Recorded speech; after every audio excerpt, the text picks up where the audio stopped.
இறைவன் எப்படி பார்ப்பார்? கண்ணதாசன் உடனே பதில் சொன்னார், இறைவனா பூஜ்ஜியத்துக்குள்ளே ஒரு ராஜ்யத்தை ஆண்டு கொண்டு புரியாமலே இருப்பான் ஒருவன், அவனை புரிந்து கொண்டால் அவன்தான் இறைவன். சொன்னவன் கொஞ்சமா தான் குழம்பி இருந்தேன், நீ கொஞ்சம் அதிகமாவே குழப்பி விட்டுட்டேன்னா. பூஜ்ஜியத்துக்குள்ளே ஒரு ராஜ்யத்தை ஆண்டு கொண்டு புரியாமலே இருப்பான் ஒருவன், அவனை புரிந்து கொண்டால் அவன்தான் இறைவன். புரியலையப்பா.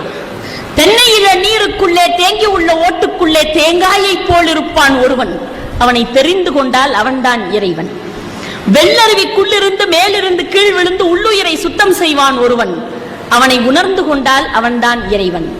வானவெளி பட்டணத்தில் வட்டமதி சக்கரத்தில் ஞானரதம் ஓட்டி வரும் ஒருவன், அவனை நாடி சென்றால் அவன்தான் இறைவன். 5 மலர் காட்டுக்குள்ளே